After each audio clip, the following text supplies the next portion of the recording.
I discovered from the Jensen Owners Club forum that because it's a limited slip diff, it's in actual fact quite hard to turn if the limited slip diff is working well. Just read an article this morning that Alan had produced about run out on the discs causing judder. So I thought I'd have a quick look at mine and see what they produced. So roughly set it up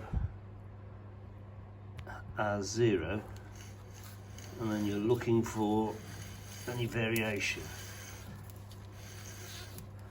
Well, I think that's pretty good. I'd say nothing. That's on my driver's side, offside.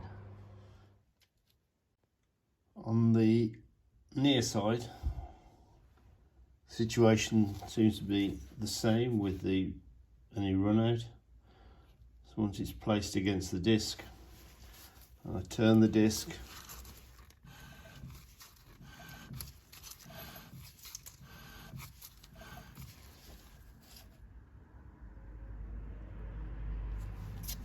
set it there.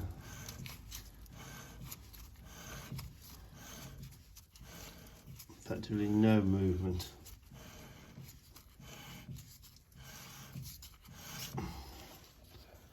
So all in all, pretty good. Same on this side. Found the sensor, which is already taped up out of the way. Brakes and everything else seem fine. Just need to grease the bottom nipple, which I haven't done on either side.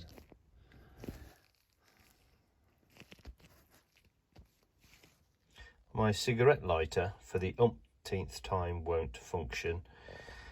I'm on the way to the International tomorrow and I'd like it to work. It wouldn't function because the connector would keep falling off. You remove it by simply putting your finger inside and unscrewing it from this holder. There's the threaded portion of the holder, there's the threaded portion of the cigarette lighter. That's the earth connection. The connection that goes on there it's simply a brass tube, and it kept falling off the brass pin that's part of that cigarette lighter, so it would just push on and then it would just fall off. I squeezed it with pliers, tried a few things, it would stay on, and then as soon as I came to use it, it would always seem to have fallen off. What I opted to do, as it was a brass pin, was simply solder on a length of wire which can't fall off. That then goes through there. It will go through this portion here, and that will screw on. And then using one of these connections, I will cut the end off here and reconnect it. I've got a LED light that fits in this holder, thus. The outside of this is earthed. There's the live feed, and it connects into this here. It's just a clip that goes in place. So that's it in place on the side of the cigarette lighter, and now I'll just screw this in. That's the final result. Now I've screwed it in place, and that should work without ever falling off again. That wiring diagram is looking at the switch as if it's like that. That's one, and there's two. So it is 1, 2, 3, 4, 5, 6.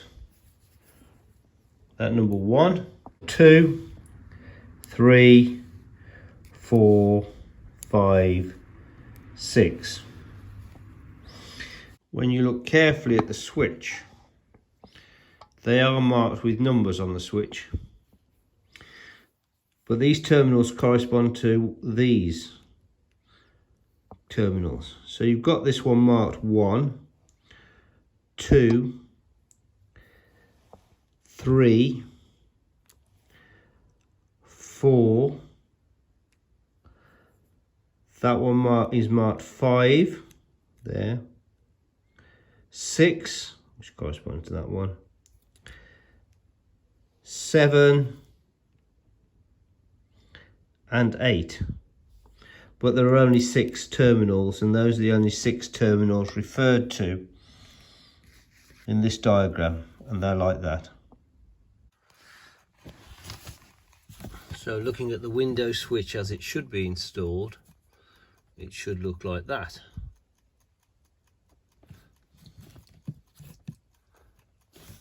So white and pink, blue and white,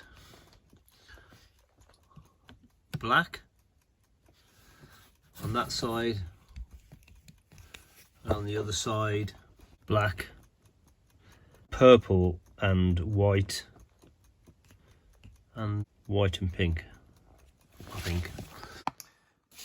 The alternator regulator is actually mounted in front of the radiator on the right hand wing, and is mounted like that, upside down.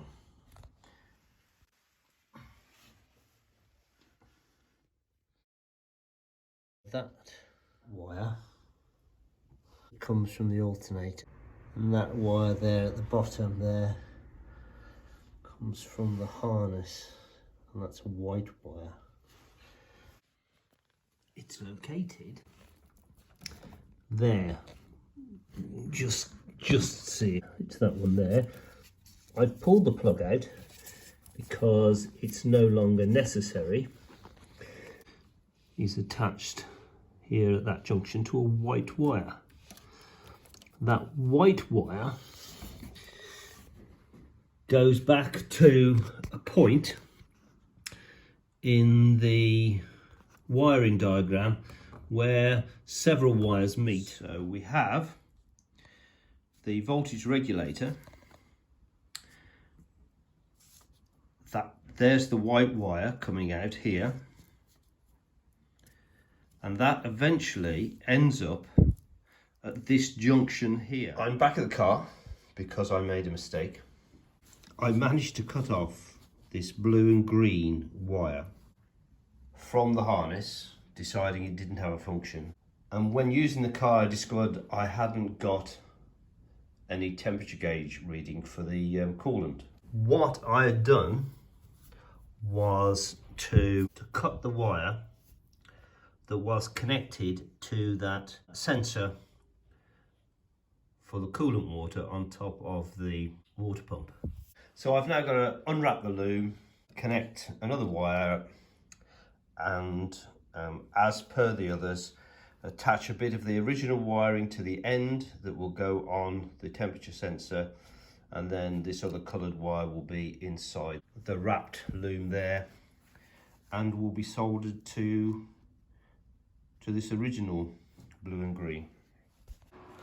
That's the finished job with the additional wire going down to the temperature sensor. Just need to be a bit more careful next time.